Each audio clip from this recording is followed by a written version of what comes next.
And we are live. Planetary Thoughts film. Now, let's see. This video contains spoilers, and it's a long video, but there are time codes for the different sections in the description box. Now, my own film critic rating for this is something that I should have figured out. It's an 8. I'm going to go with an 8. And personal rating is also an 8. Now, a couple of things. This is my first viewing of this. I'm going entirely off the 111-minute DVD version, not the slightly shorter version that was released with, in the original Grindhouse presentation. I haven't watched Death Proof. Probably will at some point. This was the one that was on sale, so didn't get to watch. That's another thing. This was on sale, so anything negative I say here is not based on bitterness. Did not get to watch the two in the original presentation with both of them. I don't remember if that hit theaters around here. Now, the DVD comes with 23.5 minutes of Comic-Con and a director's commentary. I haven't listened to the director's commentary yet, as well as some trailers, including one for Death Proof. Now, it's possible that I'm not sure I'm going to record more video for this after listening to the commentary, but I might add some text to which, actually, thinking about it, if I had started listening to the commentary immediately, we're gonna pretend that I didn't realize that at all. Now, usually I start recording these as soon after the film credits are done as at all possible. For reasons, I couldn't this time. I finished watching this around 11 o'clock, and it is now 20 past 1. And there is some chance that I'm going to have to pause the video, pause the recording, and I don't know if it'll be one of those cases where it then starts recording another video when I resume recording, or if it becomes part of the same. So, stick around, we'll find out. This is notes taken while watching. Now, I really love this movie, so if it sounds like I'm saying something negative, 90% chance I'm probably complimenting the movie. The thing to remember is that this is one of those movies that are intentionally bad, and I don't know, I haven't watched that many movies that are intentionally bad, really only the ones by Rodriguez and Tarantino, I think. Possibly other throwbacks, but, I haven't watched it. What was, Birdemic 1 was bad unintentionally, and then Birdemic 2 was bad on purpose, and people say, oh, it wasn't as funny because it was bad on purpose. I love these movies. And certainly I don't think any of them are bad by being bad on purpose. Now, and this is where we get to the specific notes that, some of that I wrote after. Right after Troublemaker Studios, we are into the Grindhouse style, and again, I think this is just specific to this version. Immediately, the first thing we see is the trailer for Machete, and there are no other trailers in the basic cut of this. Like I said, there's on the DVD there are. Actually, the other movies are not Grindhouse at all. I have watched, the ones that came with the original Grindhouse packaging. Let's see if I can remember the titles. Don't, Hobo with a Shotgun, and Thanksgiving. And they're great. I don't really have a lot to say about them.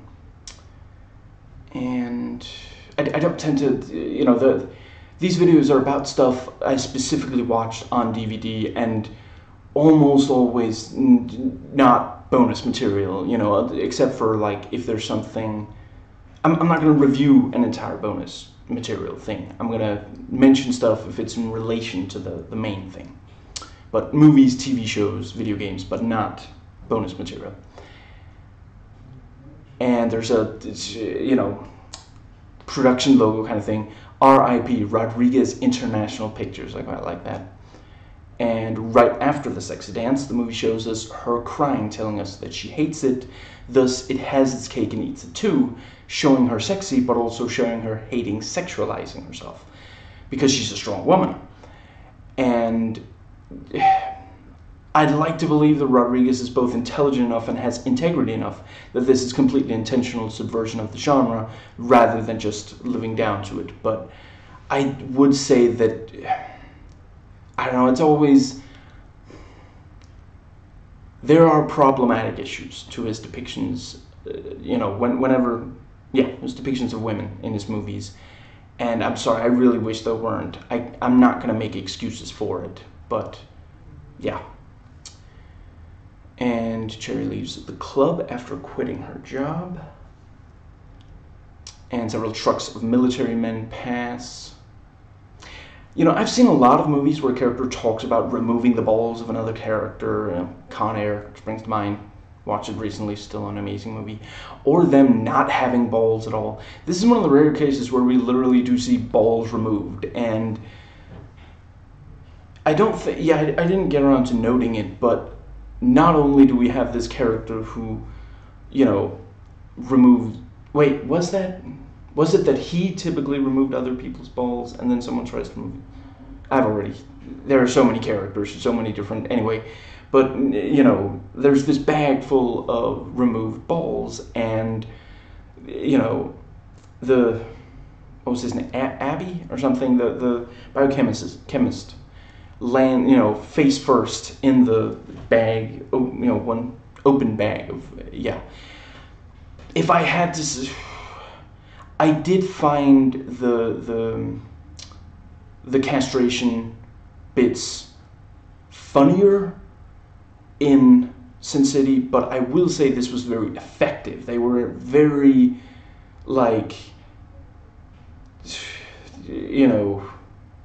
don't think this is the right term, but greasy looking, they looked like dirty and wet, and so there's a lot of effort went into that, and I really appreciated. And Bruce Willis reveal, and really big shootout, and Bruce Willis's face has these bubbling, I forget what they're called, but on his face, and let's see, and we see the gas turn several people into these ridiculously slimy, nasty looking zombies, but they clearly don't have an effect on the military men. And then we see the gas spreading, and it's going to turn more people into zombies, and we're off, and later we find out he doesn't actually want, he's a scientist and he wants to cure the thing, but he's the one who released it, it's not, he didn't have to do that. And I didn't get around to voice typing any of this. Now that I have watched this movie, I really appreciate, they put a lot of stuff from this movie into the game House of the Dead Overkill, and I really have to appreciate that. It's only fairly late in this that you realize that there's some, El Rey is like this undercover agent. Maybe he's an assassin, but he's a real badass, and we never find out his deal. And that's like Agent G, and just they managed to put a lot of this movie and the genre in general into that game, and I really look forward to my wrist not having carpal tunnel so that I can play it again. And I think Fergie is the one who's, gets she talks about her car, it's just overheating, I think. And Jeff Fahey, very awesome, and Josh Brolin and Marley Shelton are introduced. I think they did a good job of let's see if I can recall. Their introduction is they wake up on separate sides of the bed, and he tells her to make coffee, and she she accidentally pours too much milk or something, and she gets really scared. There's a real implication that he might actually hit her for if he sees that she spilt milk, so not crying over spilt milk, but hitting over it. I'm sorry. And and she looks out, and she looks out the window, and the zombie gas is in front of the moon. Very cool. And she talks on the phone to the babysitter, and she texts to a friend, "Hurry, baby, I think he knows." Setting up that she's cheating on Josh, and Rose McGowan washes one of her feet. in a scene probably directed by Tarantino. Didn't he direct some of the scenes on this? I feel like that's been, yeah. Excuse me. JT and his handling of food is hilariously gross. And, you know, Cherry tells El Rey, I don't go by that name anymore. He asks why. Because that's the name you gave me. There's a difference between being frank and being dick. That's a cute turn of phrase of the, yeah. And, you know, this sounds like a stripper. No, it sounds like a go-go dancer. There's a difference. So what you're saying is, don't call me babe.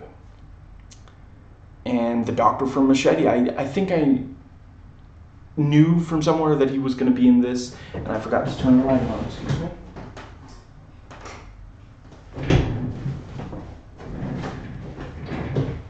There we go. Yeah. You know, but yeah, I still glad to see him. And he's so much more gross in this than he is in those. And he just won't stop putting these disgusting images on the PC monitor. And they're talking about all this nasty stuff the military brings back from Iraq. So we have this kind of contemporary reference to something, you know, really offensive. It's kind of suggesting that bad things are, you know, just because it's Iraq. And you have this, yeah, just very, very nice soup of genre appropriate things.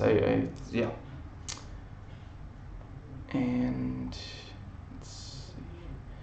And the bite on the patient just keeps getting worse and worse, and now his tongue is all nasty too. And didn't the doctor put the thermometer from the patient's mouth into his own mouth? And I mean, that would be disgusting even if he wasn't infected by anything. And later he says, why? I'm the only one using it on patients. You're the only one using it on patients. I mean, yeah, okay, you're not swapping saliva with the other doctors, but you are with patients while you're literally, yeah, wow. And I maybe should say, for people who are unfamiliar, a bunch of the time I use the name of the actor instead of the name of the character. This is because I don't always remember character names. Sometimes I'm hilariously terrible at that. The voice typing gets some words just hugely wrong, and a lot of actors' names it gets right. Like, there's clearly some level of intelligence. So when I voice type Josh Brolin or Marley Shelton, it gets it right. Where, you know, what's his name, Doc Block or something, okay, that it might get, but there are a bunch that it gets wrong. But I'm gonna some of the time I'm gonna try to correct it back. Dakota readies these syringes and puts one on her thigh garter, and she gives him 3 syringes and says, after the 3rd one, the red one, the red friend, he'll never see her again. So yeah, like I mean, it's supposed to just be something that knocks him out completely, right? They're not killing him because they're gonna cut his arm off, so they're not intentionally like killing him, but yeah. And this was, you know, Fergie was the one who got the text from Dakota, and her car breaks down 2 miles from the military base, so we know, yeah. And she has no luck hitchhiking. And the zombies are eating her with this ridiculous gore. Some of the music sounds kind of like some of the Sin City music. See, yeah, just briefly about gore. I don't know why this is so much gorier. I mean, this in some ways this feels like just From Dusk Till Dawn, but now with, you know, a bigger budget and digital filming, so they have much more. And was that one done by a studio maybe? So they had, so they were somewhat constrained there as well. I forget, but I mean, this is in some ways this movie, certainly the level of gore and how gross, intentionally gross and offensive it is, with like racism, overt racism. it feels more like a big budget of that, and maybe spiritual successor in some ways, I guess, more than, I mean, Sin City is offensive, but it stays very close to the graphic novels, and Machete goes and just, I don't know, am I like, I've only watched this once, and I've watched the Machete movies more times, but no, I'd say that genuinely, this is a much more like, this definitely wants to gross out the audience much more than the other movies he's made, except for From Dusk Till Dawn. From Dusk Till Dawn would probably be a big part of this. Is also that movie, half of that movie is the hostage movie. So, but let's see. Yeah, I might spoil other movies by Rodriguez and possibly Tarantino in this. I consider saying that at the start and decided not to. But it's despite Machete being the one that there's a trailer for in the, but outside of the stuff when it recreates the trailer, it's big, but this movie is big all the time, I feel like. Yeah, I don't know, again, it might be that but certainly Machete is nowhere near as interested in grossing out the audience as this movie is. And I realize there are supposed to be different types of exploitation movies, but Machete does have gore. Yeah, I don't know. Anyway. And El Rey talks about eating, voice typed it. See, that's a name that I'd probably get wrong a bunch of the time, so I just voice typed Freddy Rodriguez. Anyway, El Rey talks about eating roadkill, whether or not to intentionally run it over, and then, sorry, I'm going to get to it. No, just briefly, and then she's like, I thought you said not to swerve from the, yeah. I love the cut to inside of the truck as it is flipping over. So fake looking. They aren't even flipping over in that shot. It looks like they tilted the camera the tiniest little bit and filmed them just there. Like, dude, I think they maybe like shake or do they do a little bit of the Star Trek acting of like explosion, but so fake looking. Absolutely love it. But yeah, she's like, I thought you said not to swerve for deer. That wasn't a deer. And the zombies get her, and he shoots at the zombies, and they run away, but they did take her leg. And we're introduced to the sheriff and his deputies, Michael Biehn, Tom Savini, and Carlos Gallardo. Love it. I wish he would put Gallardo on in front of the camera more of the time. I mean, is he in anything other than this El Mariachi, where he's the lead, so obviously, and then Desperado? He's got such screen presence. So racist to subtitle the Asian guy's lines. He doesn't even have that thick of an accent anyway. And he's like, do you wanna cut his arm off? Do you wanna watch me cut his arm off? Suit yourself.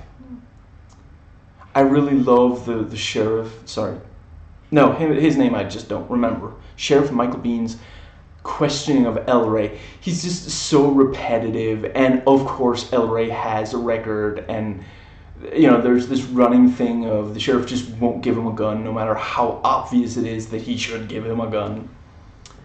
And we see that the zombie infection has spread, so many zombies walking up and down the hallways of the hallways of the hospital. And he's like, can we have this conversation elsewhere?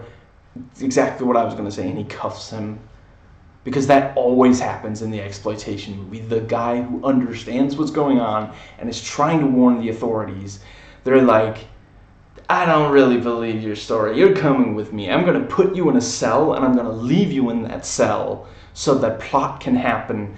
That the movie would be long. The movie would be a lot shorter if he wasn't, detained by the cops. So of course he is. and JT thinks that these guys from his competitor Dinkies, and you know, we the audience, we already know that they're zombies, but then there's this hilarious, really silly looking crash zoom that like confirms they're zombies, you know, just in case it was a little too vague. Just no, look, makeup, they're zombies. And the doctor, like, he's talking about, you know, the thermometer, you know, it checks that he's not getting too, you know, that he can still keep his cool, something like that. And he like crushes it between his teeth, and it's like drooling a little. And Michael Parks, playing his character of Sheriff Earl from Dusk Till Dawn and Kill Bill, apparently. And his wife has cancer and refuses chemo, just to make it even grosser. And then we of course have her turning into a zombie. So they took her leg, but they ripped it off instead of biting it off, so she's not infected.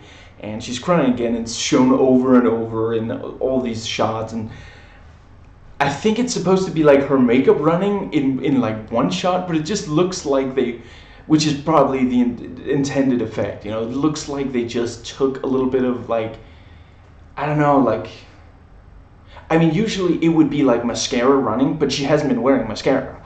But it's like this white kind of, it looks like they just grabbed some kind of like, you know, some kind of makeup for that and just, you know, caked it on her cheek, and it's like, wow, way too much. I'm sorry. And they're like trying to rinse it off, like rub it off, you know. And they couldn't quite get it, and then it's just film it. And I'm guessing it's characterizing her like that because she's a woman in an exploitation movie. And JT calls his brother the sheriff.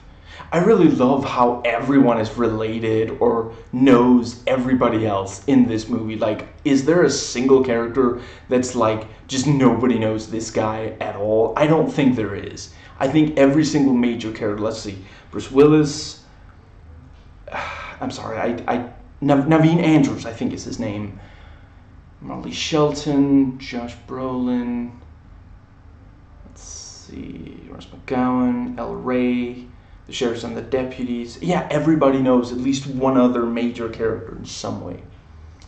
And they're talking about how, you know, if he cooks, how much he cooks the meat at, and I don't know, excuse me, that kind of stuff, but I got the sense that maybe he's not cooking it thoroughly enough, and we've already seen him feed the dog with some of this meat, so yeah, probably it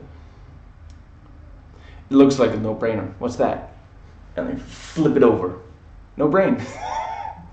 And like literally the back of the head was opened up and the brain removed, and like just, you know, not just, you know, which is, again, I like that visual, because usually in that kind of thing it's that the top of the head has been removed and the brain, you know, yeah, I don't know, and it looks ridiculous. It looks like this was done by people who don't know.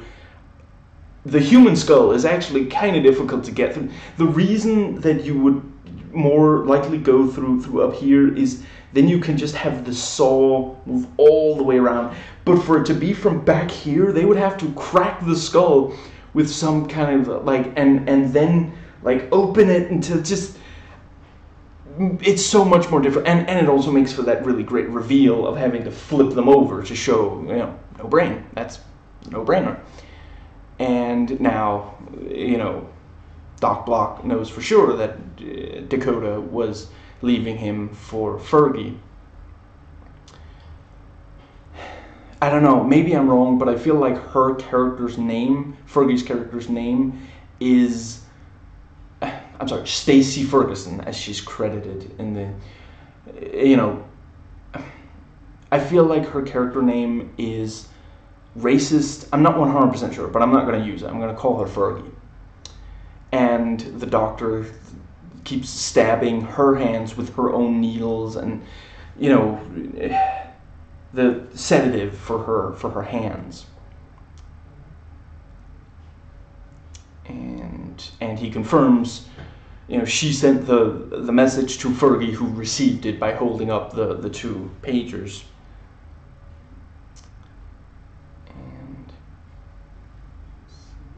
which is also like, why wouldn't she just use like, I don't know, is that like, I don't know really know devices. It just looks kind of like an, I guess it's not a 90s pager, or is that part of the joke that, yeah, it's probably part of the joke that, like, why would she be using a 90s pager when she clearly has a cell phone? Or was she, yeah, I think she was using a cell phone in the scenes, and that's also something, you know, some people have criticized, you know, it's, you know, has this 70s kind of look, but then they're talking about, you know, Osama bin Laden, and you've got, yeah, I really think that's completely intentional, that, like, you watch the movie and you're like, when is this set? Because all of these different things mixed together, and he's about to stab her with the red needle, and the music is all suspenseful, but then just music just stops when that other guy calls for him. He's like, what? And it just, oh, absolutely love it. So good. I mean, it feels like the you know, again, we know that it was edited on a modern, you know, it's like edited on a computer, you know, but it feels like it was edited in the in like, you know, analog style. Just instead of having, you know, some kind of way to make the music just go less intense, it just, when he needs it to stop, he just pressed stop, you know, the stop button on the thing. Just, yeah. And Tom Savini got his finger bitten off, but now they can't find the guy inside his car. And this is one of the times, again, I'm almost certain this is intentional, where the movie basically slows down, just like grinds to a halt for not forever, but very because that's what these movies would do. Like, nothing would happen for a while because they weren't necessarily made by people who really knew what they were doing. I've seen movies that thought they were being really, they thought they were doing a great job, but sometimes the movie just stop, or the camera will move in a way that makes no sense, or just, yeah. You know, when he's questioning El Rey, and when they're, you know, because they don't just go up and say, oh, can't see him, where is he? No, they go up and they're, I can't see him. Are you sure he was there? I'm sure he was there. Where is he? I don't understand. It just keeps going. It's just excellent. And Tom Savini is about to grab his wedding ring, but then the zombies kill Carlos. And it's, again, the movie just, you know, it moves so slow for like several seconds. It's just, it's got the ring, and he's coming here with his hand, slowly, and then suddenly just zombies go, you know, and it's like, we know that something like that is gonna happen, and the movie is like, you know, doing a terrible job of hiding it, again, intentionally. And several of the zombies are shot to death, very gory, and Tom Savini can't put his wedding ring back on his finger. It was chewed off, so he puts it on his middle finger, and more deputies arrive, shoot a bunch of zombies, and let's see, yeah, and El Rey shoots like the leg cuffs off and kills the zombie with one shot. It's like, you know, I never miss. And the sheriff's car blows up for absolutely no reason. And it's like, you know, okay, but we're taking my car. And it blows up. I'm riding with you. And the doctor goes to pick up his wife so they can get away from all the infected patients. And, you know, the guy that, is this the guy who's supposed to have his arm shot off? Maybe. Like, he turned and, you know, so, yeah, he's like using the saw on the doctor, and like he spots the doctor, and the doctor like walks out, and he like, you know, it's got the you know, like this sheer thing, you can walk right through it, you know, he as if that's gonna stop the guy, and then the guy uses the saw to cut through it as if he can't just push through, and he gets closer and closer, and then he runs out of wire. Like, he's starting to cut, he's gonna cut his, you know, and he starts to cut, and it's cutting the glasses up, but then he runs out of wire, and he just stands, and so, and then he takes like some, like, is it a zit? It's like this thing off his face, and he like crushes it and like rubs it all over the face of the dog, and then he just walks away instead of like, you know, doing some kind of, yeah, just, And let's see. Yeah, you know, and in some ways it's like a much gorier and faster moving From Dusk Till Dawn, and I already talked a little bit about that. Because the trailers were green band instead of red, I wasn't expecting it to be this gory, and I mean, there are a lot of people who are gonna avoid the movie because it's gory, and those are really the kind of people they're not supposed to be watching the movie, you know, they're not interested in the movie. And then there are people who are gonna seek it out for the gore, you know. Personally, I don't know, the gore and the like really gross out stuff, it's not something that appeals to me that much, but it's that kind of movie. It's supposed to be there, you know. If I was watching, like, let's see, Spy Kids, and suddenly there's this insane gore, I'd be like, this is wrong, you know, but here it belongs in the movie, you know. But yeah, I was very surprised to see as gross stuff, and you know, plenty of reviews say, oh, this movie's really gross and gory, and yeah, I don't know. I mean, I knew some stuff about it from the trailers, so yeah. Anyway, let's see. I mean, that's one thing. When I first watched, what's it called? The movie with Jessica Alba and the one hand's Idle Hands. That's it. You know, when I watched I watched the trailers like 1,000 times before I watched that movie, and in none of the trailers did it like, the movie makes the trailers show that he's lazy, but they didn't show that he smoked pot. And if I recall, there are several jokes in the movie that are just based on, you know, it's just supposed to be funny that he's smoking pot because it's something it's taboo, you know, but it wasn't actually funny. And I was like, I wouldn't have been as excited about the movie if I knew there was this much just humor from them smoking pot, you know. But yeah, I don't know, I might do a video on that movie at some point. I don't have a copy, but yeah. And, you know, Dakota jumps out a window, and she's, you know, trying to open the door, but her hands are still sedated where she can't use them, so she accidentally breaks her left wrist, and the sheriff won't give Freddy a gun, so he grabs these 2 knives instead. And, like, yeah, the sheriff kind of could have stopped him. I mean, he maybe couldn't have stopped him from grabbing the knives, but he could have put a gun on him and said, put down those knives. I said no weapons, not no guns. But no, he just lets him leave with, and he's in this situation where, yeah, he uses those knives incredibly well. But yeah, this is a situation that obviously calls for him to have at least 1 gun. It's ridiculous to, yeah. And I really love him killing a bunch of zombies with the 2 knives. You know, he runs up a wall, backflips behind the zombie who chased him up to the wall, and stabs him with the knife. Yeah, just, and Cherry was under a cover just to have like this, you know, shock of, is she dead? Is she a zombie? Is it not even her under there? Nope, just, you know, grabs it and pulls it up. Nope, that's her. She's perfectly, you know, I mean, she's upset, but she's fine. She's not in any danger. That just, yeah. And again, that's something you see in those movies, you know, that if it's supposed to be scary, then it's scary for no reason. And if it's not supposed to be scary, it's even though it is something where, yeah. Now, it's just so offensive with her having trouble walking on the stick that they use instead of a leg, and they have jokes about, you know, one-legged stripper, and yeah. And he starts driving before she's in the car, which is just, nobody should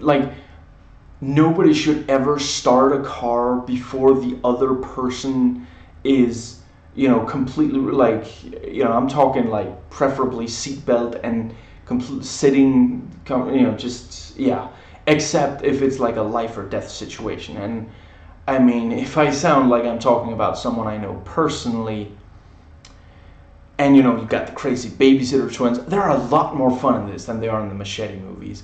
I don't know why he wrote them so boring in those movies. Just, I mean, they're there, and I recognize their faces from those. I've watched those movies a bunch of times, so I recognize when I saw the babysitter twins in this, I was like, oh yeah, two nurses from, you know, the Machete movies. It's like, why did he write them so boring in those movies? I don't understand. There's so much fun here. And yes, I meant to trail off on the, you know, when talking about strumming into a car.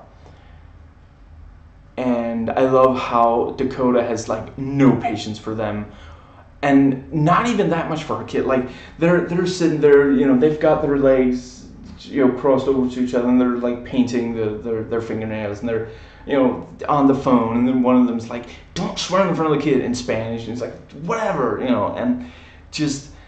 And then Dakota shows up, and they're like, "You said there'd be someone here by 10. It's past 10. What's going on?" And you know, and just all this, and you know, let's see, yeah, and the, you know, the kid is like, but I gotta get my, you know, what was it, like, I think the first one, the scorpion, and there's, oh, okay, sure, baby, and my turtle, okay, can we please. And what was the third one? Like a snake or something? And she's like, "Baby, we can't bring all your pets." And he's like, "Well, I'll put them in the same box. They can live there together." Yeah, because they're not at all gonna attack each other. That's, wow. And then the crazy baby, you know, there's like this thing of, you know, one of the windows is smashed. Like, oh my God, it's like one of the zombies. Nope, it's the crazy babies that are twins. They're unhappy that she like kicked them out of her house, and that she made them wait past 10. That's it. So they're gonna smash her car. Why is Machete so much less fun than this movie? I guess maybe budget, or is it, I mean, yeah, I think on the whole I like this about as much as Machete Kills. I don't. At the end of the day, there's nothing about Machete Kills that I don't love. I love every single, you know, little like insane idea and invention in that movie. And there are things in this, I'm sorry, I didn't find it funny, the whole thing with him JT not wanting to give up his recipe.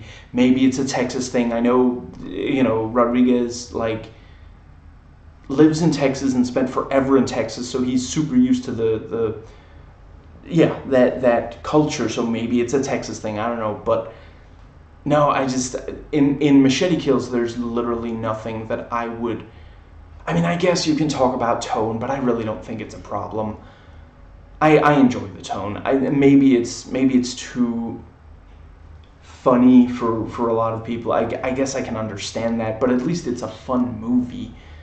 Just, yeah, I'm not going to talk too much about Machete in this, other than comparing, but yeah, it's crazy to me that the let's see, there's the, but yeah, you know, Machete Kills, I wouldn't change any of the elements really, where in this, there are things that I didn't think were particularly interesting, but yeah, I like Machete Kills better than this, but I will say that I get why people who think that Machete Kills is too much of a comedy prefers this, which is less of an, you know, straight up comedy. There are jokes, but yeah. Anyway, and El Rey still doesn't get a gun, and they go armed to JT's place, and it's this, you know, body partially eaten on the floor, and it's like, you know, oh, this is what the barbecue sauce need, and it's like, what was missing? Your blood. I didn't voice type it in, but I do like later when he's like, you know what? Blood is salty. I need more salt for my, you know, barbecue sauce. Yeah, and then he's like, you know, and you know, what is it, like, the tears are salty, he says, I think, and then he's like, so, you know, we've got the tears, and I put a lot of sweat in, so we've got the sweat and the tears, all we need is blood. And Dakota tells her son, shoot anyone who goes up to the door. You know, what if it's dad? Especially if it's your father. And if it's just like in your video games, just shoot them in the head. Oh, sorry. Just shoot them in the head, which is, again, super offensive, this idea of, you know, Adam Ruins Everything did a great video on the myth of video game violence leading to massacres, real world massacres. Anyway, and just immediately he shoots himself in the head. And let's see.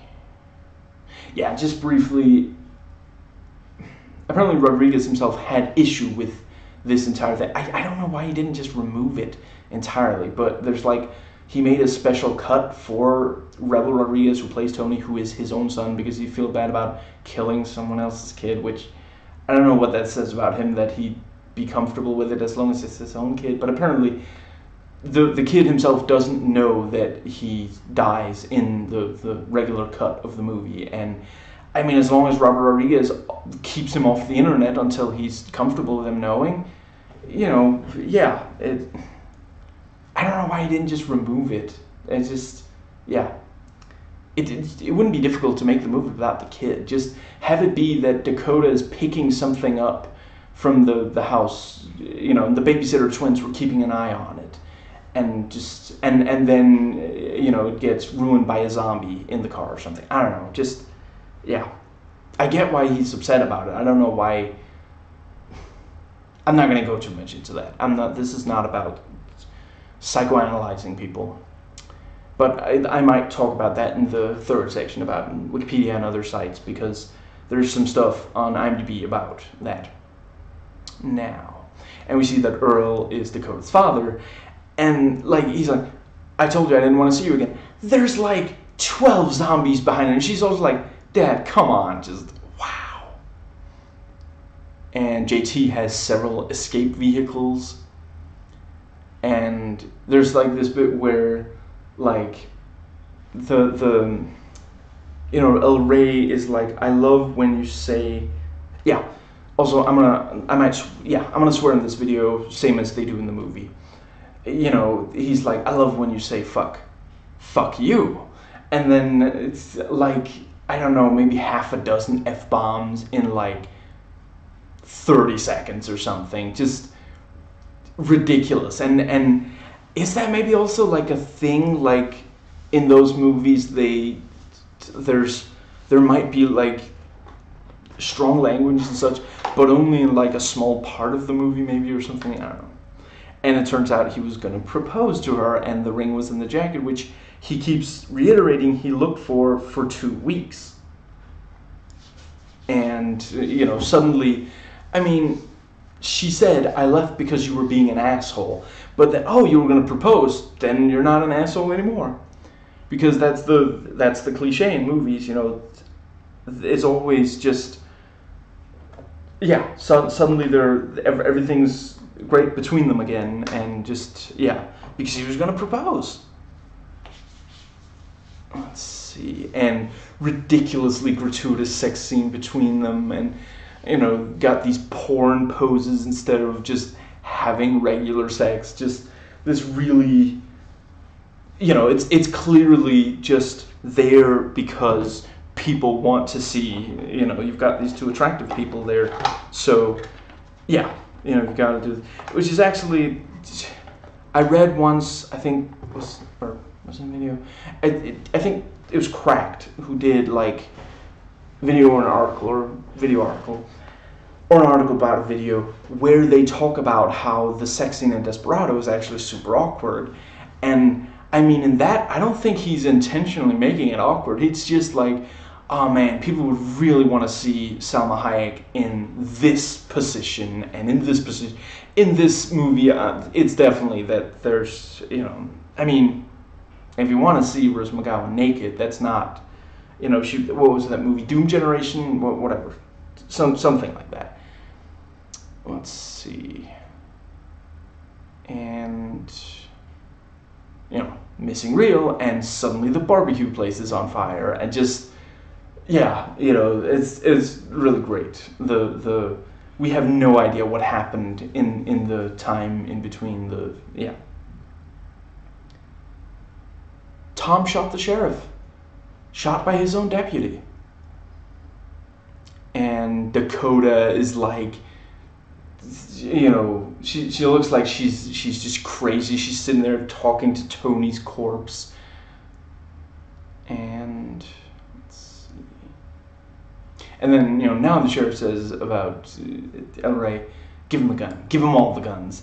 And he does that like cowboy thing of like spinning it on his index finger, and he does that with both hands over and over, and everybody's impressed, as if that somehow proves anything. Like, oh, okay, you can clearly handle a gun, because like it's not as though every 7-year-old who's ever been allowed to have a toy revolver has been able to do that. Just but and of course he is incredible at handling weapons. And excuse me, there we go. And lots of zombies are shot, and let's see, but they do just they keep coming, so they the people have to run back inside the burning building. And let's see, come on, Skip, it's go go, not cry cry. So she gets to throw his words back in his face, and like I guess it kind of makes sense, because it's like, go go. And he's not being very, he's not being hyper masculine right now, so it's like, stop crying, but it's a reach, which is again super completely intentional. And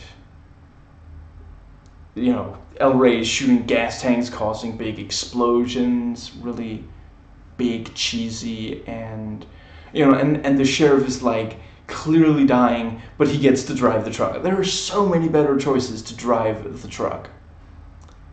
And like, there's I think the question is, does anybody else have a car? And Dakota is like, because she's trying to raise her hand, like, I do, but it kind of looks like a wave, because the wait, was that the hand with the broken wrist, or is it because no it's because the sedative is still, she can't use her hand. And El Rey looks so ridiculous on the tiny motorcycle, and I guess the sheriff running over zombies with the truck. But then Rusty jumps out and is crushed, and like the babysitter twins is just showered in dog blood. One of them especially, like, covered in dog blood. And just the very next time we see them, like, almost all the blood is gone. I think there's a little bit on, it's like maybe her midriff, or is it up on her cleavage, something like that. Other than that, just hilariously terrible continuity with this. Oil stays on some people, and and there are just too many zombies, but then they're gunned down by the military, who take them all in, and Bruce Willis, who knows El Rey. I really love the nonsense science, and Quentin Tarantino playing rapist number 1, I think, is just and rapist stops the elevator and tries to get Sherry to say fuck you to him, and I think he directed this scene. If he didn't write it, it was definitely meant to be written like his, because when he appears in his own movies, he tends to spout dialogue like himself, and it's very Tarantino dialogue. There's like, and he stops it and he's like, is there something you want to say to me? Because you look like you want to say fuck you to me. So, it was like, do you want to say something like that? Yeah. And they attack the military guys in the cell, and a couple of them, and I think it's El Rey and Naveen Andrews, I'm gonna go with that, are both in the elevator, and they've got the guns, and still taking the bowls of people, and yeah. Let's see. And we're told, Bruce Willis killed Bin Laden, and he's like, I wasn't supposed to, because we got all this DC-2, which is codenamed Project Terror, but the movie's called Planet Terror, and I'm thinking it's again intentional joke where like, no, but you can't call the movie Planet Terror. We recorded all these lines where they say Project Terror. It has to be called Project Terror. No, look, and the other guy goes, look, the movie's gonna reach more people. If actually, yeah, it's one of those things where the movie was released under more than one title, isn't it? And Planet Terror was just the title that we get the movie under, because I'm almost certain no person in the entire movie ever says Planet Terror. They don't even say planet. They don't use the word planet when the world is just in ruin. They're at the end of the movie. That would be a perfect time to say, you know, it used to be called Earth, but now it's Planet Terror. But just nope, it's Project Terror. But instead, yeah, and you know, Bruce Willis's supply of DC-2 is just suddenly out within seconds. It's like goes from like 230 to 0. Just absolutely love it. And you know, this huge mutation on Bruce Willis, where you know we don't see it develop. We see their faces and we hear this splotchy, nasty sound, and then we see him big, and he lifts his fist, and they just shoot, and we just see them shoot. We don't get to see him die because he was the big star that they hired for the movie. So it's gonna we don't really have time and money to shoot his death scene, so let's just film people shooting at him. We don't even have to see a body. It's just we accept that and Dakota and Cherry bond, and the rapist makes her dance even though she only has the one leg, and it looks ridiculous. And then he even says, break a leg, and she breaks off part of it over his face and then stabs him in the eye with the broken the broken part that's still on her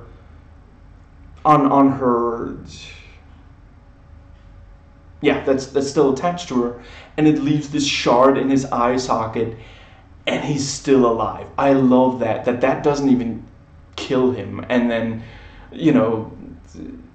and again she gets to throw male chauvinist pigs words back in his face, and he's like, I'm gonna get my dick wet, and he pulls down his pants, and because of the mutation his dick is like coming off in these nasty clumps, and he's like, no, it's okay, I'll be fine, I'll just and now Dakota's hand is better. She shoots 2 syringes at the rapist, making her gun Chekhov's gun, and like it's in the eyes, and it's just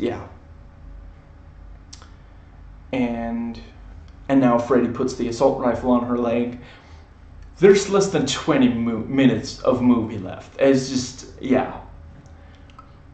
and let's see, which again is it really fits. And I mean, I'd be lying if I said that I didn't find the stuff without for most of the movie El Rey doesn't use a gun, for most of the movie Marley Shelton doesn't, but it's so much fun to see. The movie is still so much fun now. And that first guy she shoots in the crotch with the grenade from the rifle and blows down the door too, and she guns down a room by just swinging, like she stands on one leg and just swings the other one, and Freddy drives the motorcycle out, turns 180 degrees, and she's gunning down the military men with the rifle.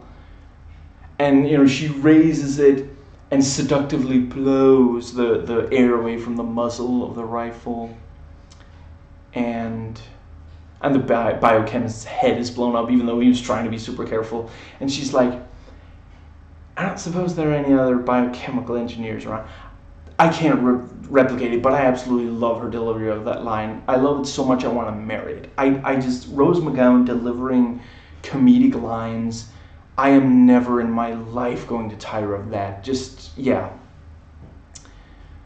And JT on his deathbed finally does give up the recipe to his brother, since he'll take it to the grave with him, even though he did write it down. But then he blows them up, so And also that's, like, they're dying, and the big thing that, like, the last thing they want to talk about is, that recipe though. Man, that's just, And she fires the grenade into the ground to launch herself into the air, and then she fires another grenade onto the guys, blowing them up.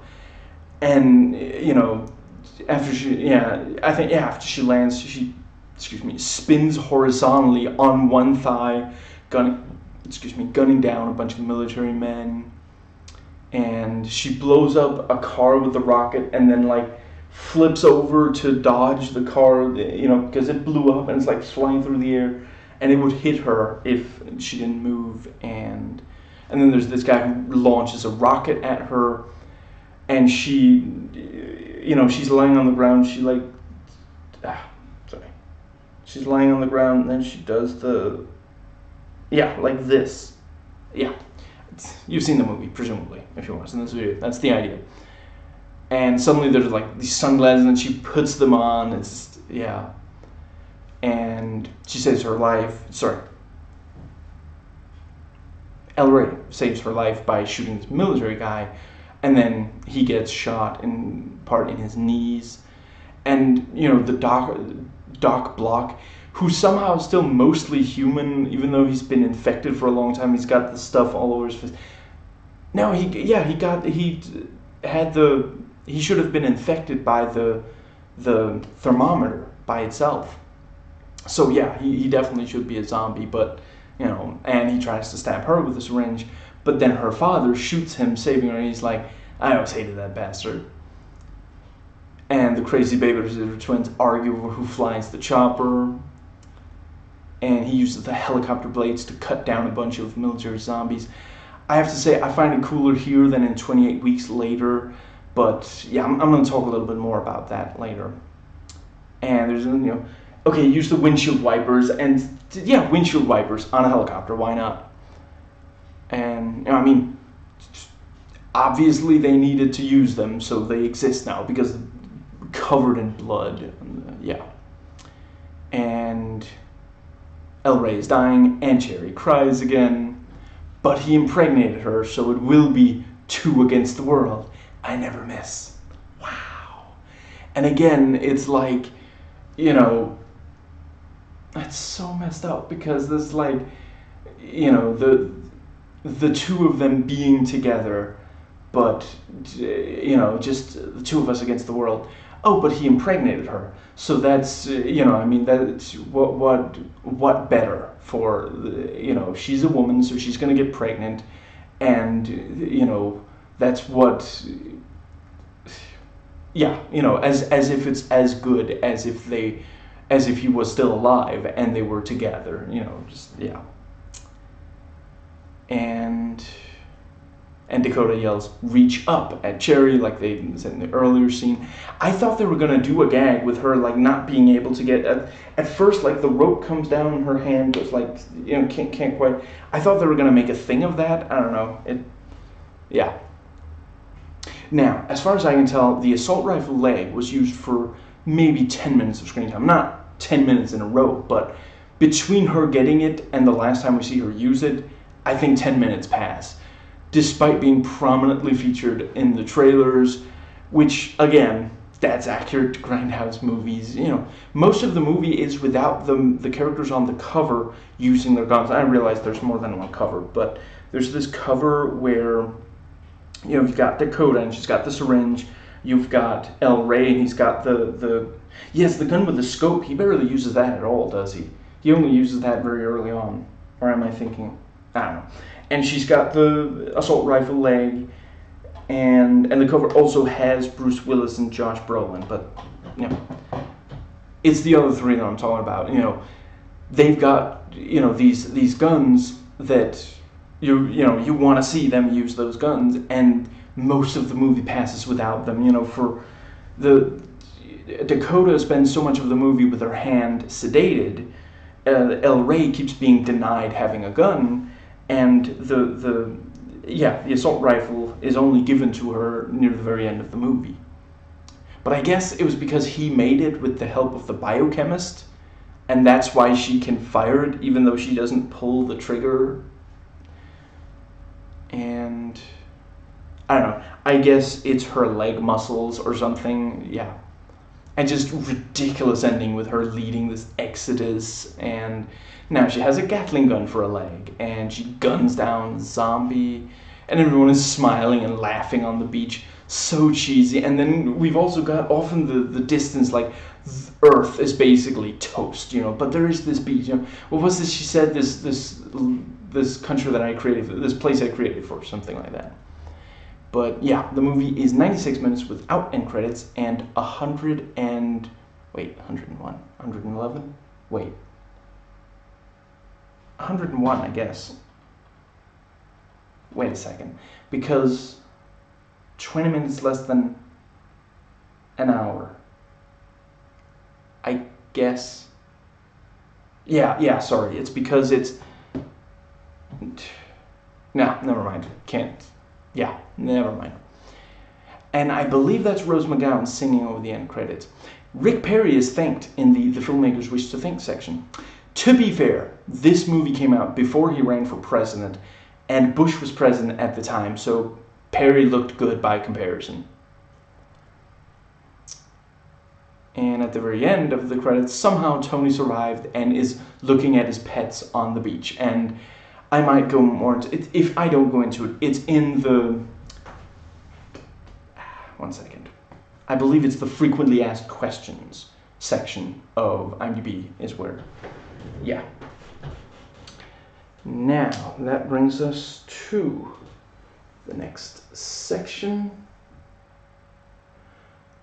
Notes taken before watching. There we go. And let's see. Yes, so I find that Machete the movie simply does not go far enough, which I would say Machete Kills does. I think it's pitch perfect. It hits the exact right balance of just over-top ridiculousness and ton of action, but then also like not getting to a point where it's tedious or such. And I realize that the latter is supposed to be an outright parody, which the former isn't, but the former simply gets stuck between trying to be an actual good movie and then imitating the bad movies it's inspired by, ending up not quite either. And I'm sorry, the political... I agree with the political message. The U.S. should be much more open to immigration, but I'm sorry, Robert, you are not... You can't deliver a strong, compelling political message and do a movie that really lives up to the kind of stuff you do. You just can't. It gets just... yeah. Now, let's see...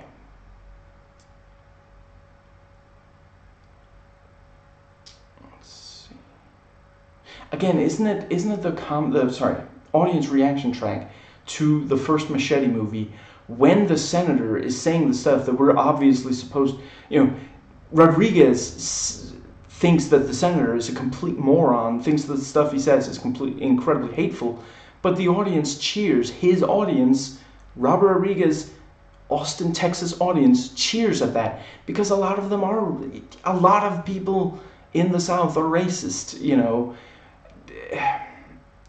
It's just, yeah, I don't think that he is incapable of delivering a compelling message. I just don't think he can do it whilst also doing a movie like this, you know, like Machete.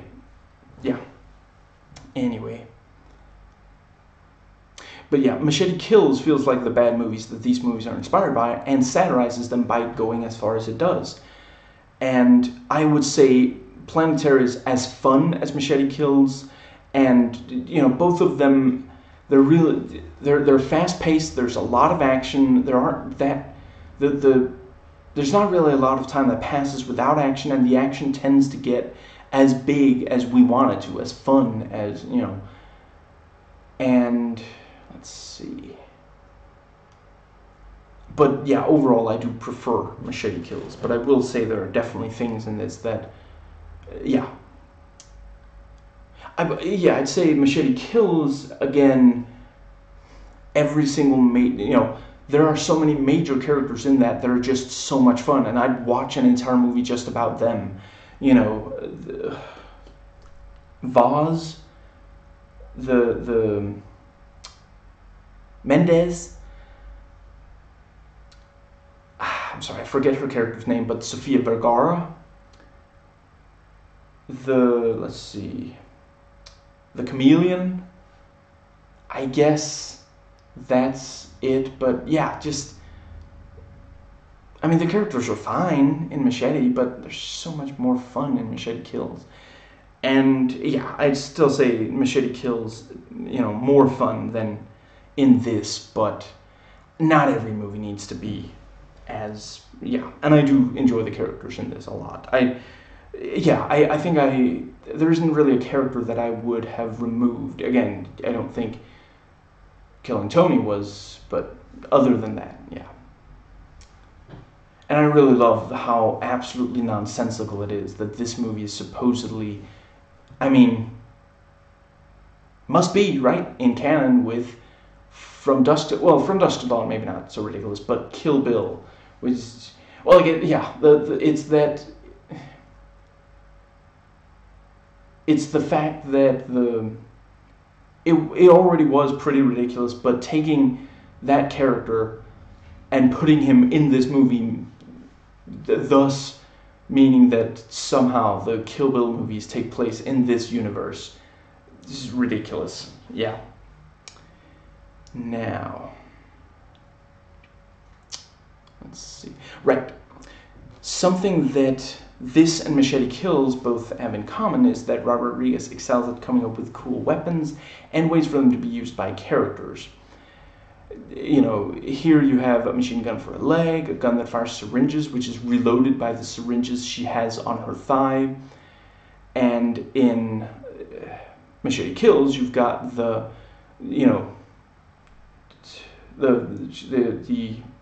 Gatling gun bra and the knives in the bra. And I know that it wasn't invented for Machete Kills, but the strap-on gun. And let's see. All of Rodriguez's films are tributes to the films he grew up watching, but these straight-up exploitation films are the ones where he goes the furthest, and I really love it. And like other films like this, the biggest threat are not the zombies, but some of the human characters. And, in this, it's the military men, and that's true of some other movies like this. Now, as I said, this is my first viewing, but I have countless times listened to the Beastie Boys song that title drops this. Intergalactic, intergalactic, intergalactic, planet terror, intergalactic, yeah. Now, both Hobo with a Shotgun and Machete are now real full movies, not only fake trailers. I hope they make the other, let's see, again, the only ones remaining are Don't by Edgar Wright. He could definitely pull that off. And Thanksgiving by Eli Roth. And I do think that the image of the knife going into the cheerleader's vagina is some people say that he's satirizing the inherent misogyny of the slasher genre. I want to believe that that's true. It's really, I haven't watched a single movie by him, and I don't intend to ever. I really don't like it. It seems like he makes such cruel, some mean-spirited movies, and he really seems to have a problem with women. And yeah, I don't. But anyway, you know what? If he makes Thanksgiving, there's a chance that I'll watch that, just because. But I haven't watched Hobo with a Shotgun. Maybe I will at some point. I will definitely, if Edgar Wright makes Don't, I will definitely watch it. Now, Rose McGowan is absolutely perfect for this subgenre. Now, yes, so briefly. In the trailer, you see a helicopter using its blades to cut through zombies, which also happens in 28 Weeks Later. I'm probably not going to give anything else away about 28 Weeks Later, which I think that was also in the trailer for that. But anyway, that one came out 11th of May 2007. This one came out 6th of April 2007. So it's unlikely that that movie copied this one. They just had the same really badass, cool freaking idea at the same time. But Are there games where you can do that? There need to be games where you can do that. I get that it probably couldn't be worked into Left 4 Dead or Dead Island, but you gotta have a game where you can do, yeah, that's just too. I guess it could be in a Just Cause game, but I don't think that if it's possible, I've played the first three. I'll probably play the fourth one, but the third one had bugs that it took them like 3 years to play, which is why it took me 3 years. Sorry, 3 years to fix, which is why it took me 3 years to get to it. When I'm certain that there are no bugs left in yeah. Anyway, it was 2 years, whatever. Let's see. There's it's possible in those. I'm not entirely sure. I've tried to figure out every single cool thing you can do in those games, but there's a chance that anyway. But yeah, it definitely seems like it should be able to in something like that. Anyway, I rewatched 28 Days and 28 Weeks, 28 Days Later and 28 Weeks Later, just yesterday. It has been a while since I last watched 28 Days, but I do really, I hope someone who would enjoy those movies, like, accidentally watches 28 Days thinking it's 28 Days Later, and then watches 28 Weeks Later, and they're like, I really don't feel like this stuff was set up in that Sandra Bullock movie. Now, I'm kidding. I don't hope that nobody should ever be prevented from watching 28 Days Later. Those movies are both awesome, both 28 Days Later and 28 Weeks Later, and I hope at some point we do get 28 Months Later. But last I heard from the screenwriter Alex Garland, I want to say his name is, I'm probably at some point going to get to his newer movies. But yeah, it was Ex Machina and Annihilation. It's probably at least one other. Apparently the people who own the rights are not on speaking terms, and it really sucks I mean, I get it, like, they probably don't want to sell the rights to each other because they're like, that guy's going to totally screw up my vision. So yeah, I totally get it. And that was also, I mean, we are getting as far as I understand it, we are getting a System Shock 3, although it's been on TBA, to be announced, forever on GOG.com. But anyway, but for a while we didn't, because the rights had been sold to different companies for money purposes. That really sucks. But I do hope, yeah, I played the demo they did of the guys who are gonna be making System Shock 3, or are making it, whatever. Did like a, updated the graphics of the original System Shock, and I played that demo, and I think they did a good job. It looked really good. Now, when I first watched the trailer for this back in 2007, I felt like this was the kind of role that I wanted to see Rose McGowan play since like the year 2000. Now, I like in the trailer where Josh Brolin said, "Say a prayer for your old man. No dead bodies for Dad tonight. They're not living. They're not dead. They're not stopping." And yeah, Bruce Willis's character intentionally cast as men to keep them alive longer. I'm not saying that I didn't realize that from watching the movie. I'm saying I knew I had it in these notes. So, yeah. I like the hop on, and she sits behind him facing his back. No, the other way. And she strides him and is like smiling. No, the other way. And he's like, And then it cuts, and they're, yeah, we see that they're sitting back to back, and yeah. I truly, deeply, passionately love every single thing we see Rose McGowan do with her machine gun leg, in the trailers and in the movie. it has always been the single thing I was most excited about for when I finally got to watch this movie. And I was wondering if she was going to use it a lot, and if all of the use was going to be in the trailer. Most of the use is in the trailer, and she doesn't use it for very much of the movie. And it's, again, I mean, if you had told me before I watched the movie that it's not in very much of the movie, I would probably have been like, oh man. But now, having watched the movie, I mean, the whole movie is so much fun. I mean, really, ultimately, what I really want is a video game where you can play as her. You know, that's yeah. And really, I want, maybe it is in some DLC for Just Cause 4. The various characters that Rodriguez has put in his various movies. You know, let us play as Sofia Vergara from Machete Kills. Let us play as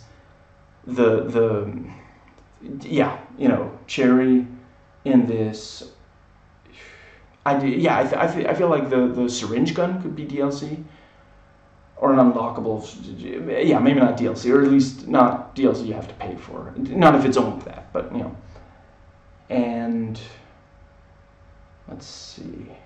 I mean, several of Machete's weapons from Machete Kills is already... I mean, there's like a machete that, you know, with like electricity.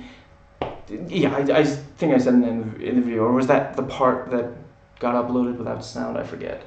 Anyway, in Dead Island, you can make a machete with, you know, electricity running through. I've done it several times. So now, but yeah, what we see in the trailer is the stunt jump on the motorcycle, the 180-degree spin on the motorcycle, the handstand, and on one leg left, the arching back, and I, as far as I recall, also the one where she's walking towards the guy, and she fires it, and the guy goes, and the door, yeah. I think we see most of the uses of it in the, yeah. And, I mean, Andrews, they're stealing biochemical weapons. When the laws of science are broken, the last hope for humanity rests in the hands of a few. Doc Block, his prescription, pain. Dakota, one hot mama who knows the score. El Rey, cross him and it's lights out. Cherry Darling, she tastes like trouble, with an attitude to boot. That is something, I mean, I don't know if they could have put it in the movie itself, but pretty much the only thing not in the trailers is that the voiceover, which glorious voiceover, but yeah. And let's see. I mean, it cutting from something cool to something else cool, you know, yes, a bunch of that is in the, some of that is in the movie. Now, and after he introduces Dakota, we see her fire a syringe, and she grabs from, off her thigh with a small gun, and El Rey dual-wielding switchblades. Now, yeah, briefly. The DVD's 23.5 minutes Comic-Con. I'm not going to go anywhere near it. Just a couple of things I thought were worth mentioning. I'd say the DVD is worth it. If you like the movie, get the DVD. Although, not... as always, check, if at all you can see what the special features are before buying, whether it's online. Today it's online. Today it's not brick and mortar stores, but yeah, try to find out if your version has the cool stuff. Anyway, they talk about the background, about wanting to recreate the Grindhouse experience. They talk about what it's like to work digital, what it's like to work together for the two directors. And I love Michael Biehn in everything I've seen him in, and yeah, this included. And yeah, two of the nurses from both Machete films, and apparently they're twins. I never looked closely enough at both of them at the same time to realize in the Machete movies that they're twins. But I mean, I guess those are the ones who get out of the car at the end of Machete and like fire guns, but they're like, ah. So I can't recognize. I can't tell from looking at their faces that they look exactly alike. But in this, it's completely obvious they are definitely twins, even if they hadn't been described as the crazy babies or twins. But yeah, they're way more fun in this than in those. I really, it's wild to me. I like, did they watch this movie and approach him and they were like, we really want to work with you again, but can you not make our characters as fun as they were here? Because they're just too much fun, and that's just something we can't really cope with. And I love that they're credited as the crazy babysitter twins, which, like, does that mean that in Rodriguez's mind there's like an entire franchise that they appear in, and like maybe, you know, this one's a zombie movie, maybe another one, maybe, oh, that's right, Werewolf Women of the SS is another of the fake trios. That one also looked like fun. Rob Zombie. Yeah. Anyway, you know, yeah, maybe they're also in Werewolf Women of the SS, and it's the same characters, even though that one's set in, you know, 1940 something. Yeah, that's so good. Meanwhile, Fergie is not Fergie; she's Stacey Ferguson. So yeah, it's just, and you know, in Machete Kills, Charlie Sheen is credited by his original Spanish name. You know, so yeah, just. Now, off topic, it's a great relief that the US government is no longer shut down, and I commend the Democrats for not folding, not letting this brat bully them into funding his hate monument. Never give in to bullies. I wish they'd take the money he cost government workers directly from Trump to pay them back with interest. Actually, interest wouldn't be a lot since it hasn't been that long. No, not interest, a huge fine on top. And that brings us to the final section, countdown.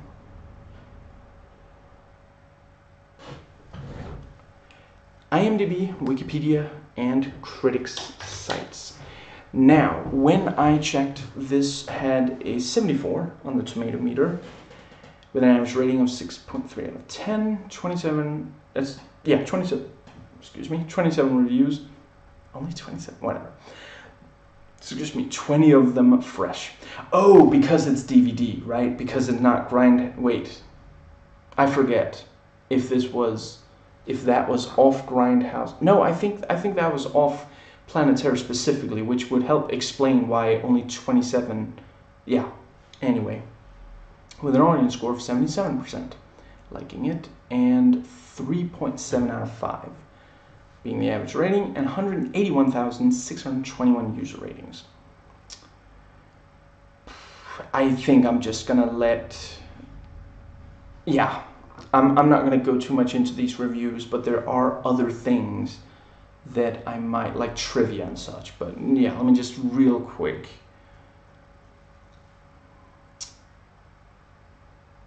And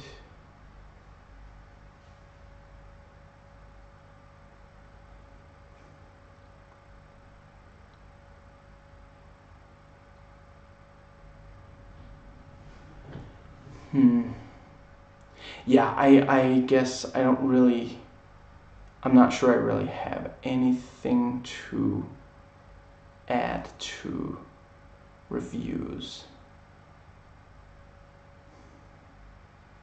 So I'm just gonna real quick go past.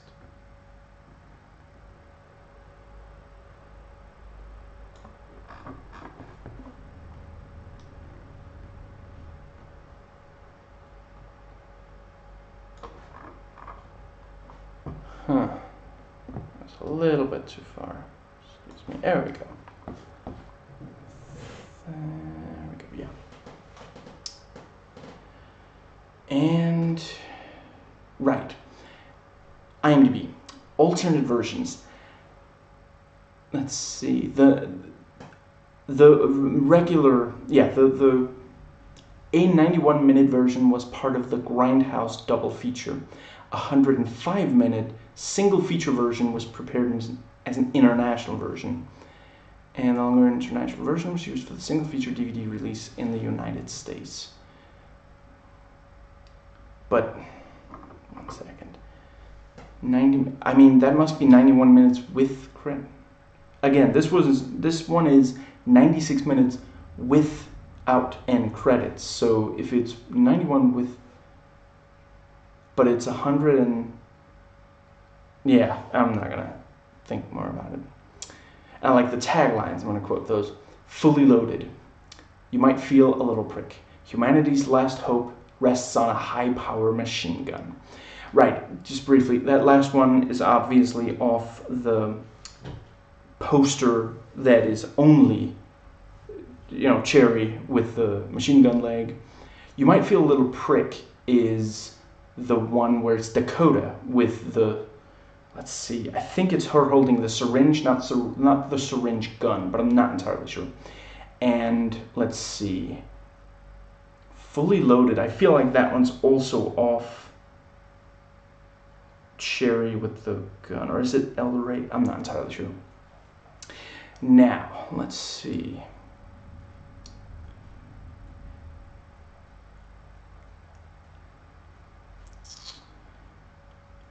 Yeah, just briefly.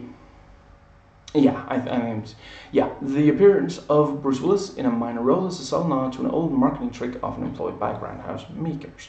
They would contract a big-name movie star to appear in the movie for one day, for a few frontal shots only, while the rest of the scenes were done with a double film from the back. A picture of the big star would then be placed prominently on the movie's posters to boost sales. Example, Bruce Willis's character of Lieutenant Muldoon is never in the same frame with the other actors, indicating that all of his film scenes were filmed separately. Which, according to Folding Ideas' Glass Vlog, is how all Willis's films are done today. So, I guess Rodriguez is a prophet. But I mean, he's in frame with those two soldiers, but they're like extras. They're not the other actors, which is what it says. Yeah. It doesn't say no other performance. It's just, yeah. And I believe that's true. Every single shot of him is without any of the other recognized actors. So, yeah. But, yeah, I quite like that. That was, yeah. And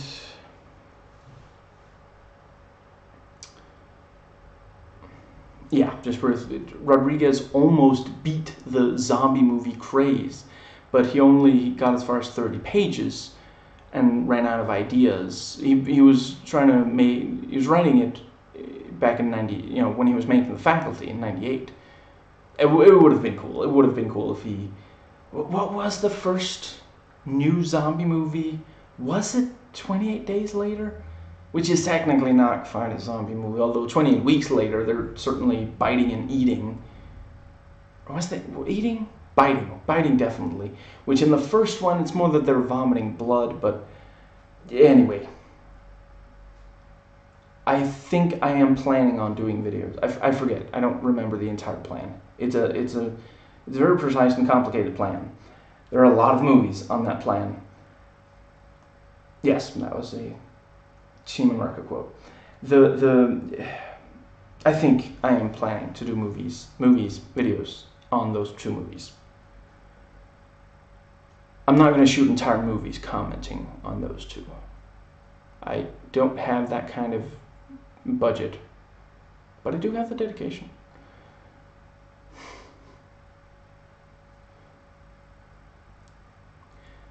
Skip Reisig, who plays strip club owner Skip, isn't an actor, but is actually Rob Rodriguez's real estate agent. Rodriguez thought he'd be perfect for the part of the brusque, no-nonsense, tough-talking strip club owner because, as Rodriguez says, that's the way he really is. So yeah, he did pretty good. Well, he did well at that. Yeah. And it's one of those things where named after the character. I mean, is it just that you're afraid you're going to forget your character's not, like, someone else is going to say, what do you think, Skip? And you're just going to, like, I think he's talking to you. Now.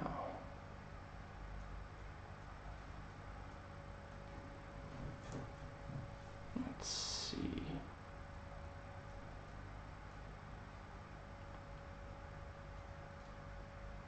Robert Rodriguez specifically wrote the part of Dakota for Marley Shelton after working with her on Sin City, which is super cool. And that's also, I mean, she has very little screen time in that movie, so, which is super not a spoiler. But yeah, I am spoiling his movies. So anyway,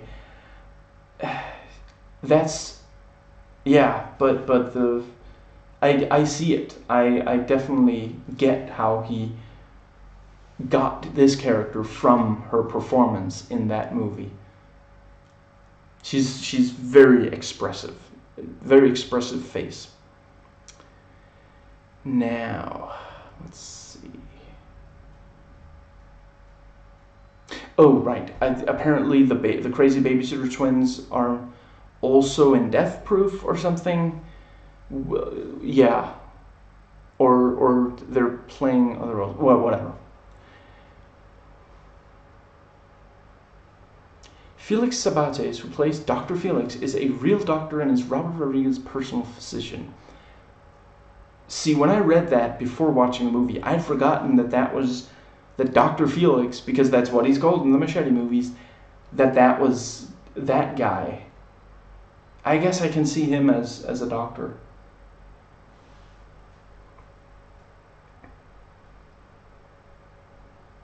Let's see.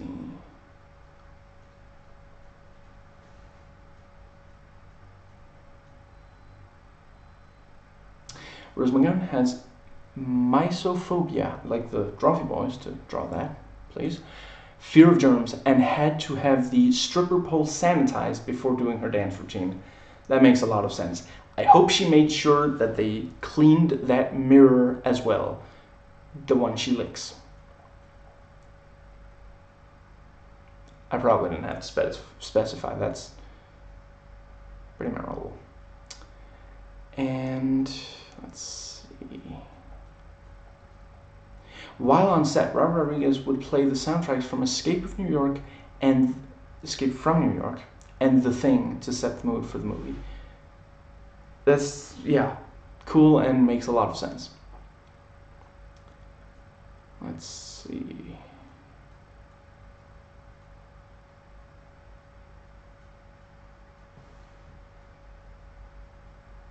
Oh, here we go. The original title for Planet Terror was Project Terror. Huh. So I guess it's not Subversion that it was changed. Or maybe it is and just says...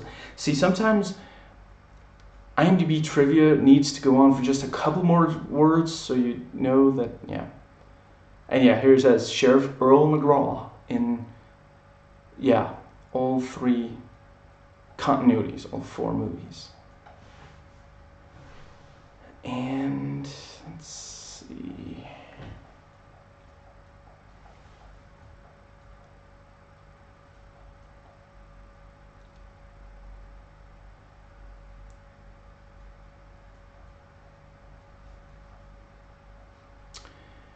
I guess that is more or less.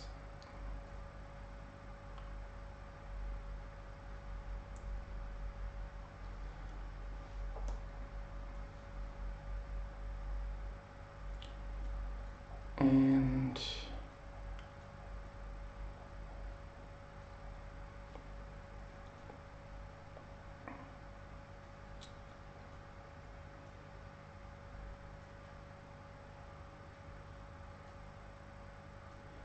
I guess, yeah, that takes us past IMDb trivia and into Wikipedia. Now,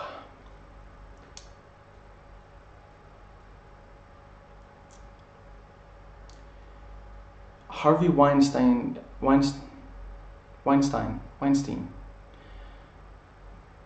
I'm sorry, it's been a while since I last heard the name pronounced, I'm forgetting.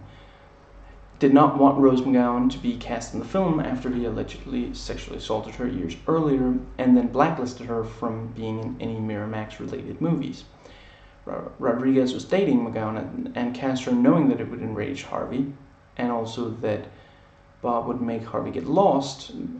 Bob Weinstein would make Harvey get lost if he tried to screw with his dimension label releases, though Rodriguez later said that Harvey deliberately slashed the ad budget for the film in a successful effort to hurt it at the box office. McGowan accused Rodriguez of exploiting her, but Rodriguez, while being supportive of McGowan's statements about Harvey Weinstein, noted that she signed on to the script that was filmed and that sequences where McGowan's character was threatened with sexual assault were there to then set up her attacking and killing predatory men. And I mean, at the end of the day, it's one of those things, is that empowering? Is it exploitative? Is it both? I mean, yeah, again, I'm not going to get too deep into that debate here, but I understand her concerns, and it's not the fact that Rodriguez basically almost used her as a prop to piss off Harvey. I mean, I would at least hope that he told her that was part of why he was casting her, if that really was, yeah.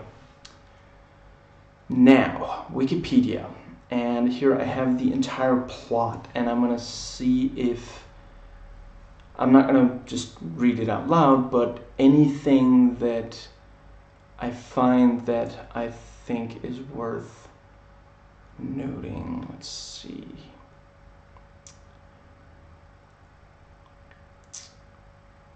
And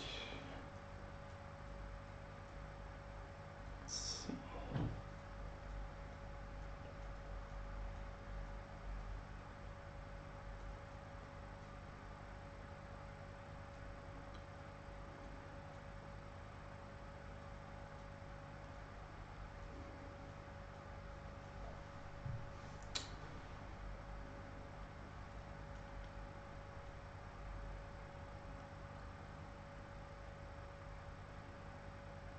Oh, right, yeah, I didn't note in the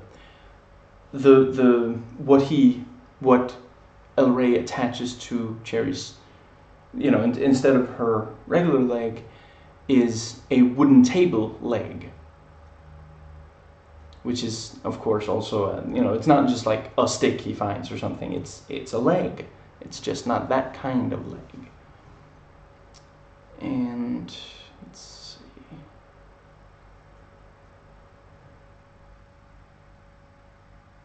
Also, it was very impressive that Dakota managed to operate her car with her hands all sedated. That was, yeah. Again, that's Rodriguez at his best when he comes up with creative ideas like that. That's, yeah.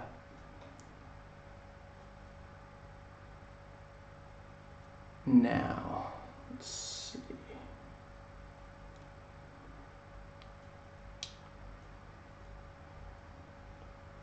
Right, and I also didn't note earlier, Tony, you know, being given a revolver by his mother, accidentally shoots himself in the face after being told not to point it at himself. So it's one of those things of like, you know, you tell kids don't do that, and then they immediately do it, and yeah.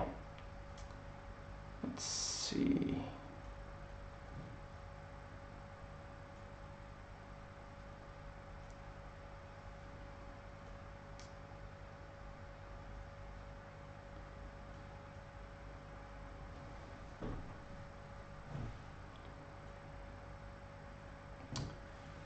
And I guess,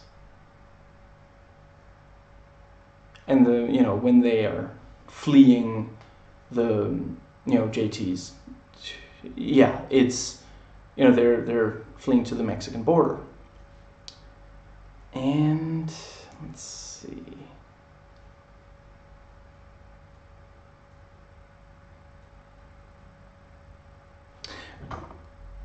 And a small percentage of the population is immune, suggesting possible treatment, which is why Muldoon quarantined the survivors. Now, let's see.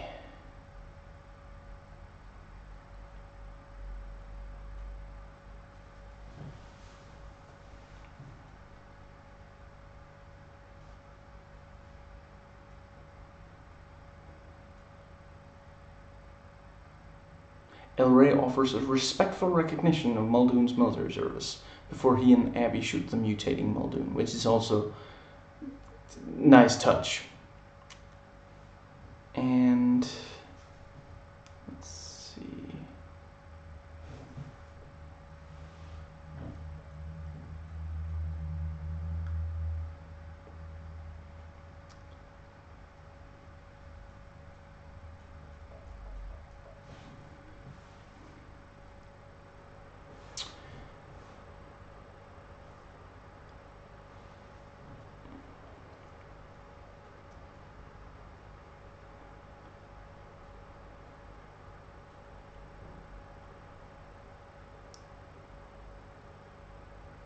Right, and also a couple of details here. In the epilogue, Cherry, now sporting a minigun leg, leads the group and many more survivors to the Caribbean beach at Tulum, if that's how you pronounce that. I've never heard of it before. Where they start a peaceful new society during a worldwide zombie outbreak. It is also revealed that never mind. Yeah, that's and tarantula, turtle, scorpion, and tarantula. Those were his 3 pets. Now, let's see, IMDb goofs. I'm not entirely sure there's anything here. I mean, yeah, I think. And trivia spoilers.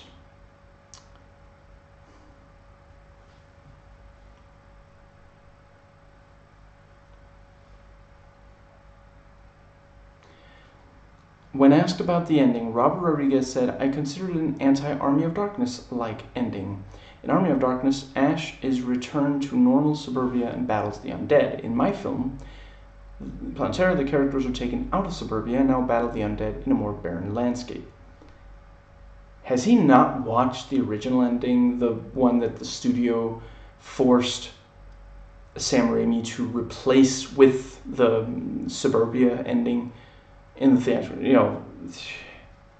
I really hope that between him saying that and now, or at least at some point in the future, somebody shows him the awesome original ending. That really is. I'm not going to give it away here. If you're watching this video and you haven't seen the original ending, I would say I think it has a bigger kick if you watch the entire movie before watching that ending. But if you've watched the entire movie, but your version didn't have the original ending, yeah, definitely, I'd be surprised if it wasn't on YouTube or something. And it's amazing. It's beyond amazing. And I mean, yeah, I feel like from that quote, Rodriguez must not, at the time, must not have, yeah. Now, let's see.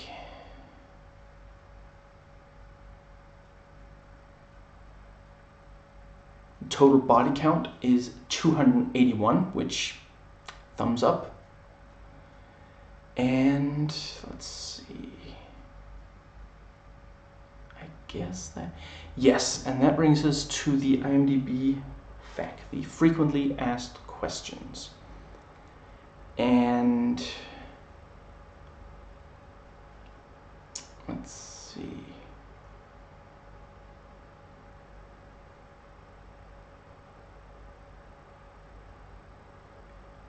I'm not going to get too much into.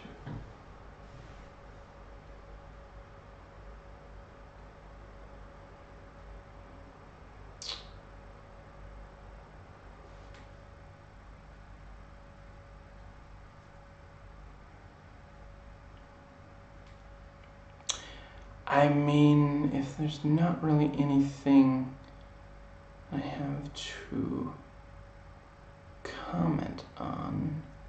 I guess I'm just going to keep going.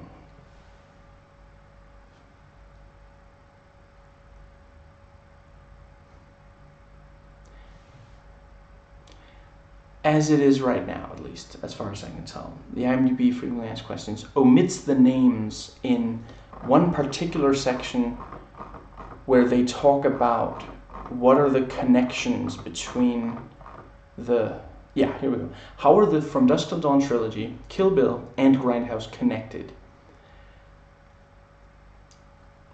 Clearly, people put a lot of effort into reasoning this out and putting together, because there's, there are clues in the, for some reason it doesn't show the names. So as a quick example, here it's, the best link is the character of who appears, sorry, wait.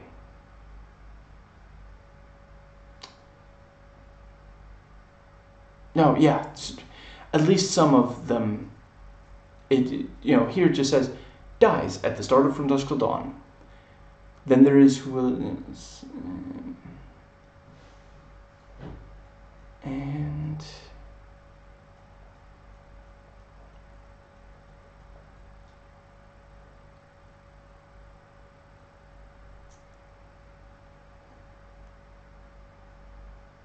let's see. I mean, I guess you could argue that, well, you're supposed to be able to remember, but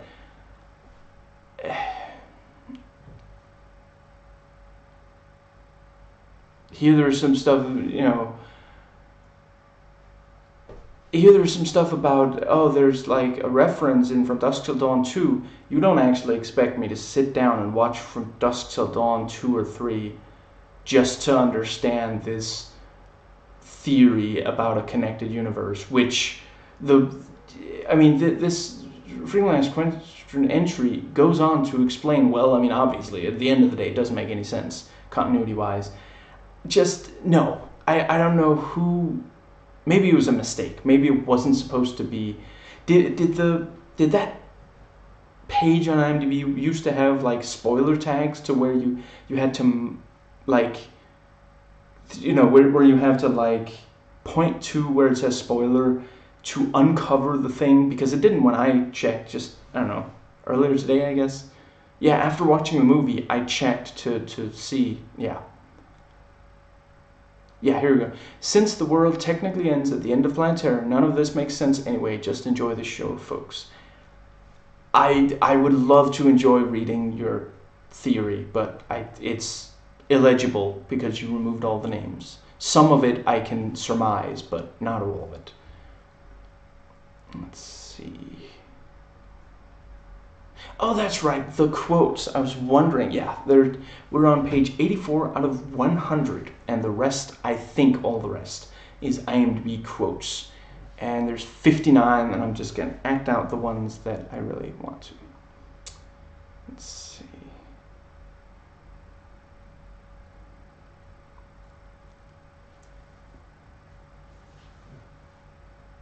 Hi Joe, I'm going to give you a very strong anesthetic so you won't feel anything during the procedure. These are my friends. My yellow friend is to take the sting off. My blue friend you'll barely feel. That means my yellow friend is already taking effect. See how fast my friends work? And after my redheaded friend, you'll never see me again.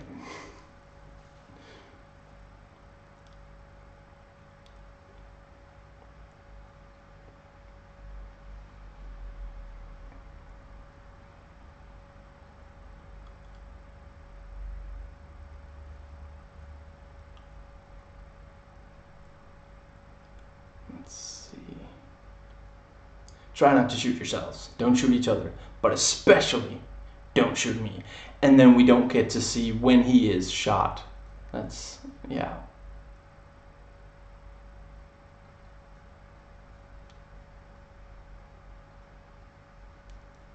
Let's see.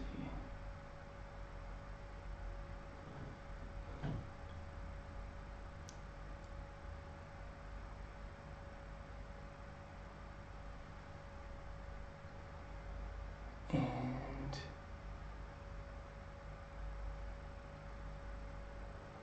let's see.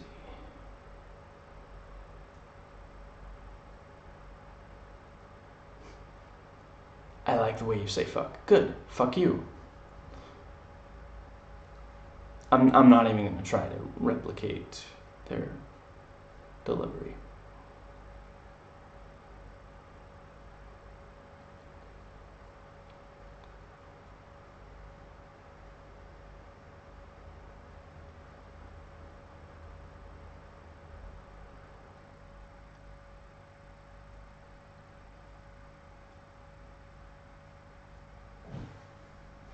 Let's see.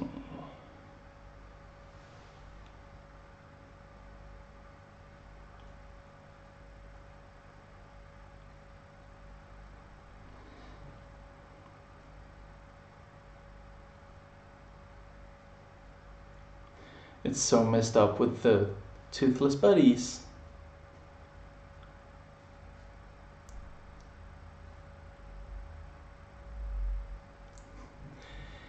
Now you've got a gal in your wrecked truck with a missing leg. A missing leg that's now missing?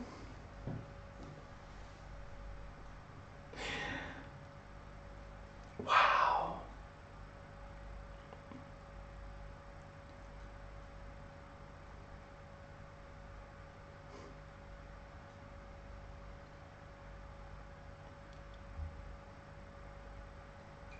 And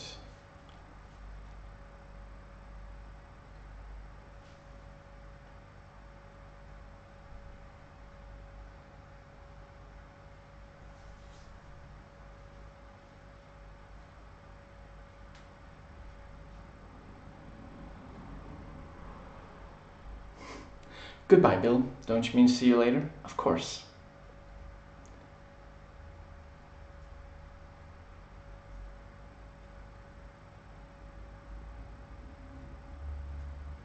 And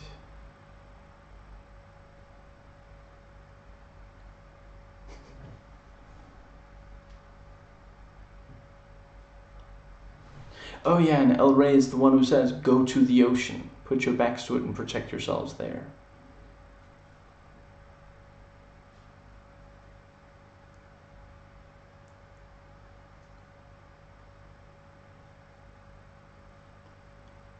I need someone to drive my truck. I'll do it. You're bleeding like a stuck pig. Your vision is probably blurred and you're on your last leg. Anything else? Don't wreck it.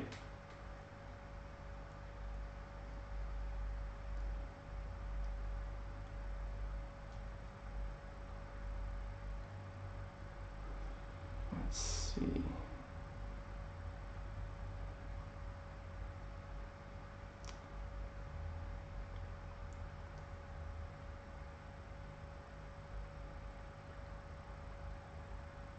I also quite like the line, self-preservation comes to mind. You don't smoke, do you, Ray? Nope, that's probably good. And he immediately lights up a cigarette after it leaves. Never did like that son of a bitch. About as useless as a pecker on a pope.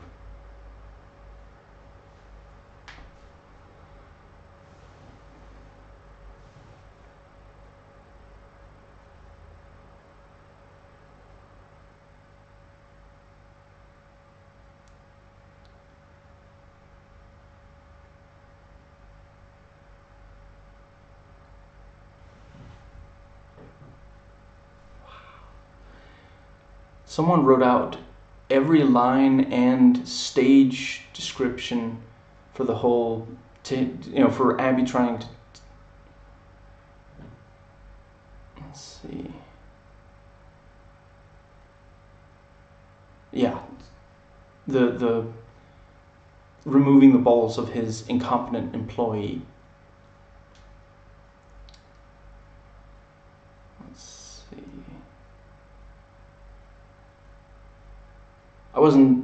I'm not trying to imply that that's a waste of time. I was going wow at the writing, not the fact that someone wrote it out. Again, it has been a few hours now since, let's see. looks like I've got you by the balls, because he's laying on the ground surrounded by the testicles. He's taking his prizes. Let's see.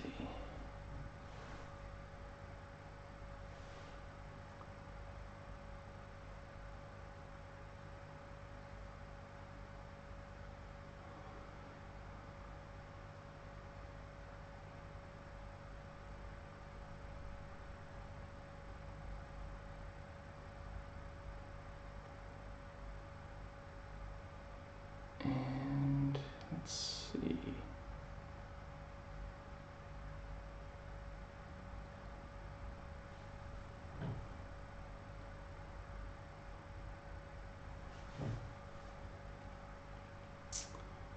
And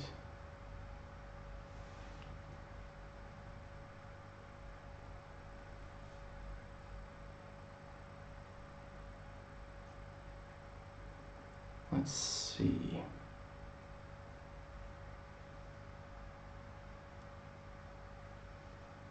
When Cherry searches the pocket of the jacket after El Rey said, did you find it? She searches in the other pocket, and he said, the pocket that it isn't in, and he goes, no, the other one, which is, when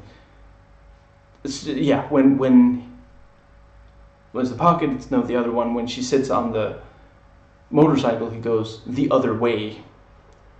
He's always correcting her. Let's see.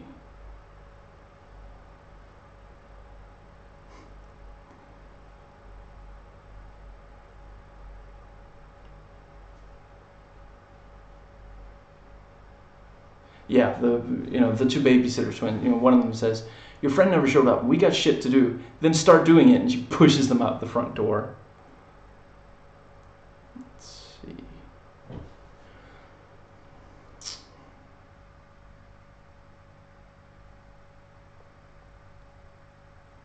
And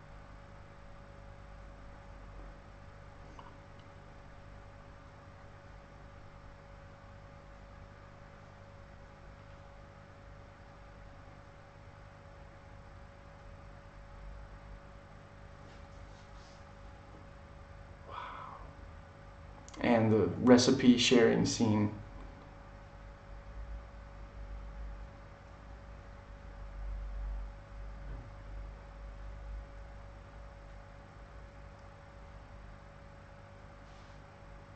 And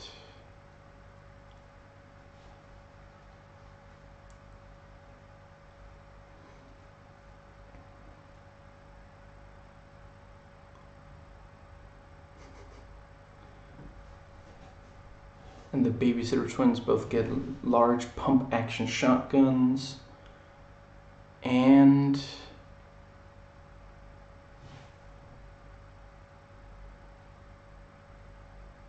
yeah, that was all of my notes. So, is there anything I want to say?